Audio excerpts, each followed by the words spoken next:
Konten ini dibuat untuk didengar, bukan untuk ditatap. Fokus pada audio dan cerita dengan visual sebagai pelengkap saja.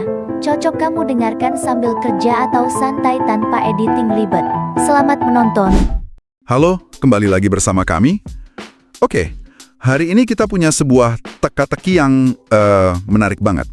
Ceritanya begini. Sejak tahun 2022, Rusia itu dihantam tsunami sanksi.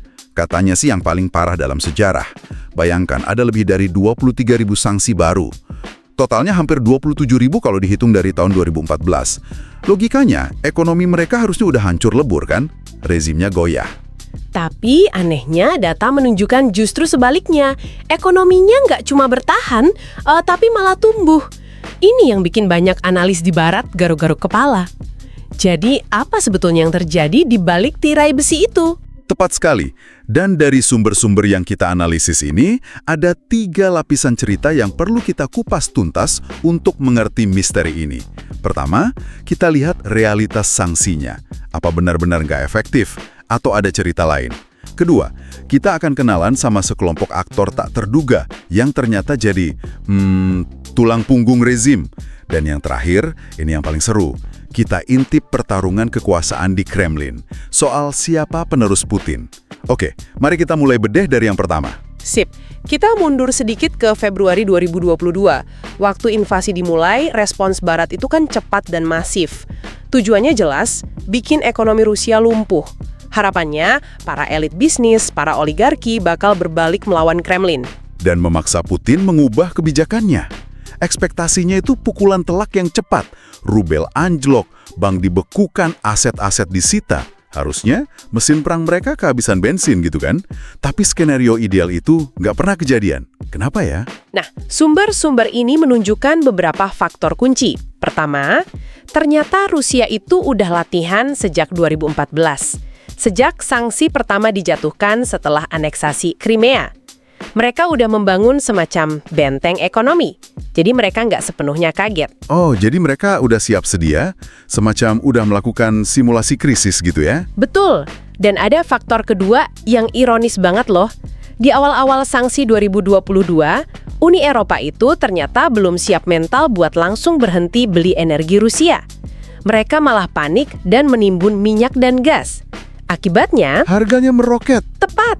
Harga energi global meroket dan Moskow justru kebanjiran uang tunai. Ini keuntungan yang sama sekali tidak terduga, memberi mereka bantalan finansial yang sangat besar di masa-masa kritis. Jadi di saat-saat awal yang paling menentukan, sanksi itu malah jadi bumerang secara ekonomi. Lalu, saat Eropa akhirnya mulai serius menutup keran impor, Rusia udah punya rencana B, kan? Yang sering disebut poros ke timur itu. Persis. Dan pengalihan ini skalanya luar biasa. Ini bukan sekedar cari pembeli baru. Data dari sumber Anda menunjukkan ekspor ke Uni Eropa yang tadinya dominan itu anjlok sampai 87%. Di saat yang sama, ekspor ke India meroket 111%, ke Tiongkok naik 26%. Wow, jadi mereka benar-benar memutar haluan seluruh rantai pasok energi mereka dalam waktu singkat. Betul. Tentu mereka harus jual dengan diskon besar ya. Tapi volume penjualannya memastikan aliran pendapatan vital tetap masuk ke kas negara.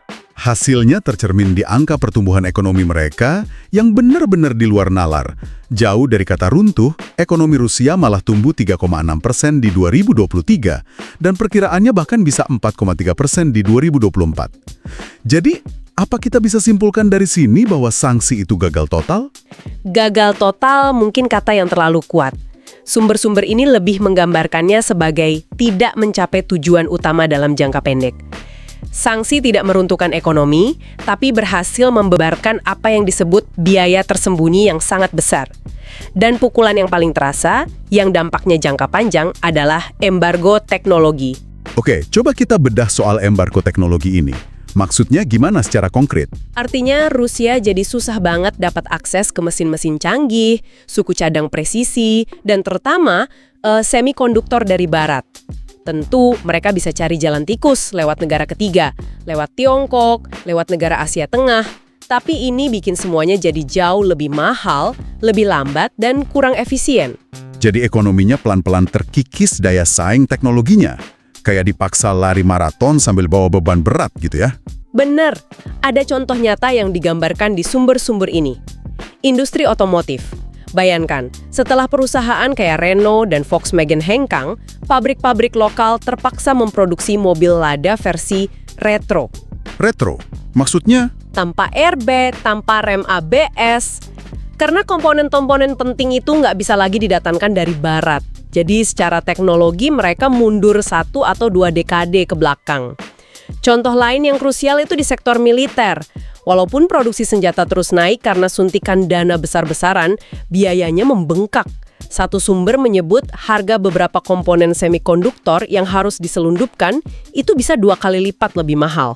Oke, jadi gambaran yang muncul adalah ekonomi Rusia ini seperti kapal yang lambungnya bocor parah, tapi anehnya nggak tenggelam. Pertanyaannya, siapa para insinyur jenius di ruang mesin yang mati-matian menambal kebocoran itu? Nah, disinilah kita sampai pada bagian yang paling mengejutkan dari sumber-sumber Anda. Ternyata pahlawan tanpa tanda jasanya bukanlah jenderal garis keras, tapi justru sekelompok manajer super kompeten. Ini paradoks yang luar biasa. Benar sekali. Istilah teknokrat ini jadi kunci untuk memahami ketahanan rezim Putin. Mereka ini individu-individu dengan keahlian teknis yang sangat tinggi, sangat berpendidikan. 1 dari 6 pejabat tinggi Rusia ternyata pernah belajar di Universitas Barat atau kerja di perusahaan multinasional kayak Morgan Stanley atau KPMG. Wow. Dan mereka yang sekarang menjalankan kementerian-kementerian vital itu.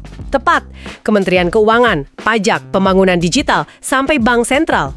Contoh utamanya, ia Perdana Menteri Mikhail Mishustin. Dia ini kan bukan orang dari geng Siloviki, kaum intelijen dan militer, tapi justru seorang ahli IT. Jadi, yang menopang ekonomi ini bukan para jagoan keamanan, tapi para manajer profesional. Ini memunculkan pertanyaan besar kan? Mengapa para ahli yang cerdas ini, yang paham ekonomi global, tetap setia pada rezim yang makin terisolasi dan agresif? Nah, itu pertanyaan jutaan dolarnya.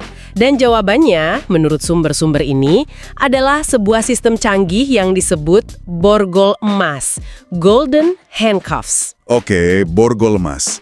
Ini bukan sekedar gaji tinggi biasa kan? Jauh lebih dari itu. Ini sistem insentif dan kontrol yang berlapis-lapis. Lapisan pertama, tentu, insentif finansial yang luar biasa. Gaji mereka sangat tinggi. Satu sumber bahkan menyebut ada kenaikan gaji premium 40% setelah aneksasi Crimea 2014, seolah kompensasi untuk stigma bekerja untuk rezim. Tapi ada jebakan yang lebih dalam lagi dari sekedar gaji. Betul sekali. Disinilah letak kejeniusan sistem kontrolnya. Mereka diberi fasilitas super mewah, apartemen di kompleks paling elit di Moskow, mobil impor mahal, yang nilainya jelas jauh di atas gaji resmi mereka. Ini bukan sekedar bonus, ini adalah kompromat. Kompromat? Maksudnya materi untuk memeras, gitu? Persis. Materi yang bisa dipakai untuk menjatuhkan mereka kapan saja. Dengan menerima hadiah ini, mereka secara efektif menyerahkan nasib mereka ke tangan aparat keamanan. Jadi, ini bukan bonus kinerja. Ini lebih seperti tali kekang yang sangat mewah. Anda boleh mengendarai mobilnya, tapi kuncinya dipegang orang lain. Selalu ada pedang Damokles yang menggantung di atas kepala mereka. Dan aturan mainnya sangat jelas. Pertama, para teknokrat ini hampir tidak pernah diberi wewenang atas aparat keamanan, militer, intelijen, polisi. Kekuasaan untuk memaksa tetap di tangan kaum Siloviki. Kedua, kalau mereka sampai tersandung kasus korupsi, tingkat hukuman penjaranya menurut satu studi yang dikutip adalah 100%. 100%. Tidak ada ampun. Nol ampun. Ini sinyal yang sangat kuat. Nikmati kemewahannya, jalankan tugasmu, tapi jangan pernah berpikir untuk keluar dari barisan. Ini seperti simbiosis yang aneh. Para Siloviki butuh teknokrat untuk menjaga negara tetap punya uang. Dan para teknokrat butuh perlindungan dari para Siloviki untuk menikmati gaya hidup mereka, sekaligus takut pada mereka. Dan ada satu lapisan psikologis terakhir yang menarik. Ini bukan cuma ketakutan, tapi juga semacam arogansi profesional.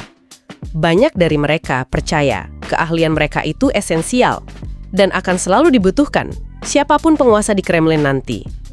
Mereka seolah berpikir, rezim boleh datang dan pergi, tapi siapa lagi yang bisa menjalankan sistem perpajakan digital sekompleks ini? Pasti butuh saya. Wah, kombinasi maut ya.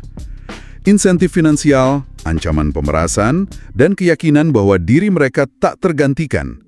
Inilah yang membuat mereka jadi pilar rezim yang loyal dan efektif. Mereka sibuk menjaga stabilitas di ruang mesin yang akhirnya memungkinkan para elit di Dekapten untuk fokus pada drama yang sesungguhnya. Yaitu siapa yang akan menggantikan sang kapten. Tepat sekali. Dengan ekonomi yang relatif terkendali, fokus utama dan obsesi di kalangan elit Rusia saat ini adalah suksesi. Bukan lagi pertanyaan jika Putin lengser, tapi kapan dan bagaimana prosesnya akan berjalan. Karena seluruh sistemnya dibangun di sekitar figur Putin kan? Jadi transisi yang liar bisa memicu kekacauan. Bisa memicu perang antar faksi, bahkan perpecahan negara. Makanya tujuannya bukan transisi ke arah demokrasi, tapi apa yang disebut sebagai transisi terkelola, managed transition. Idenya adalah menciptakan Putinisme tanpa Putin. Sistemnya tetap sama, kekuasaan vertikalnya, kebijakan luar negerinya semua dilestarikan. Cuma figur di puncaknya yang ganti. Dan dalam permainan catur tingkat tinggi ini, satu nama terus-menerus disebut dalam sumber-sumber yang kita analisis. Dia disebut sebagai kuda hitam yang kini jadi calon terdepan. Dmitry Patrushev, putra dari Nikolai Patrushev, salah satu orang paling berkuasa di Rusia. Sekretaris Dewan Keamanan, seorang ideolog garis keras. Salah satu sumber menceritakan sebuah anekdot yang sangat simbolis. Katanya, perayaan ulang tahun Dmitry yang ke-48 dihadiri lebih banyak elit penting daripada ulang tahun Putin sendiri. Di Moskwa, hal-hal seperti ini bukan kebetulan. Ini adalah sinyal. Sinyal simbolis itu juga didukung oleh langkah-langkah konkret. Dmitry yang sebelumnya Menteri Pertanian, kini dipromosikan dan mulai diberi panggung kebijakan luar negeri. Dia difoto bertemu langsung dengan Perdana Menteri India, Narendra Modi misalnya. Ini langkah klasik. Dia sedang dipoles untuk tampil di panggung utama. Jadi, kalau dia memang calonnya, bagaimana skenario transisinya? Sumber kita memetakan beberapa kemungkinan kan? Lengkap dengan probabilitasnya. Betul, skenario yang paling mungkin dengan probabilitas sekitar 60% adalah transisi terkelola. Dalam skenario ini, suksesor yang ditunjuk, kemungkinan besar Patrushev, maju dalam pemilu dan menang. Sementara itu, Putin nggak akan benar-benar pensiun. Dia akan menempati posisi baru sebagai penjaga sistem. Mirip model di Kazakhstan dulu ya, dia tetap jadi wasit tertinggi di balik layar. Tepat, jadi Putin tetap memegang remote control tapi wajah di televisi sudah ganti. Lalu ada skenario kedua yang lebih berantakan, probabilitasnya sekitar 25%. Perang elit. Ini skenario kalau prosesnya gagal dikelola dengan baik. Benar, mungkin karena ada faksi kuat yang nggak setuju. Misalnya kelompok Patrushev dari FSB bentrok dengan faksi lain, mungkin dari militer. Ini bisa memicu instabilitas serius. Pembersihan internal, penangkapan, bahkan pembunuhan politik. Dan yang terakhir, skenario yang paling kecil kemungkinannya tapi paling dramatis, probabilitasnya sekitar 5%, yaitu keruntuhan mendadak. Ini skenario angsa hitam atau Black Swan event, sesuatu yang sangat tak terduga. Misalnya kematian mendadak Putin, kekalahan militer telak di Ukraina, atau pemberontakan internal yang berhasil. Ini akan menciptakan kekosongan kekuasaan total yang arahnya sama sekali tidak bisa diprediksi. Oke, jadi kalau kita tarik benang merahnya dari semua ini, kita sudah lihat bagaimana Rusia secara mengejutkan berhasil menahan tsunami sanksi. Kuncinya ada dua. Strategi ekonomi yang adaptif, dan yang paling penting, kinerja para teknokrat yang super kompeten itu. Dan stabilitas yang mereka ciptakan ini penuh dengan paradoks kan? Rezim ini ditopang oleh para ahli berpikiran modern, tapi keahlian mereka justru dipakai untuk memperkuat sistem yang masa depannya sangat rapuh. Ketergantungan pada Tiongkok juga jadi pedang bermata dua. Saat ini Tiongkok adalah dewa penyelamat, tapi ini juga mengunci posisi Rusia sebagai mitra junior. Sumber kita juga menyoroti perbedaan mentalitas di antara keduanya. Ini menarik. Rusia digambarkan berperan sebagai disruptor global, pengacau yang justru nyaman dalam kondisi anarki. Sementara Tiongkok adalah kekuatan revisionis. Mereka ingin mengubah tatanan global secara perlahan dari dalam. Tepat sekali. Tujuan jangka panjang mereka mungkin sama, menantang dominasi Barat, tapi cara dan temperamen mereka sangat berbeda. Ini bisa jadi sumber friksi di masa depan. Jadi semua ini membawa kita pada sebuah pemikiran akhir untuk Anda renungkan. Sumber-sumber ini secara implisit mengatakan bahwa ancaman terbesar bagi Kremlin saat ini mungkin bukan lagi datang dari sanksi barat atau medan perang. Ancaman terbesar justru datang dari dalam, dari permainan suksesi yang taruhannya sangat tinggi. Para teknokrat yang hari ini sibuk memastikan stabilitas, pada dasarnya sedang membangun mesin untuk sebuah sistem yang kelangsungannya bergantung pada hasil pertarungan brutal di antara para strongman. Jadi pertanyaan akhirnya adalah, apa yang akan terjadi ketika para manajer tidak bisa lagi mengendalikan para preman?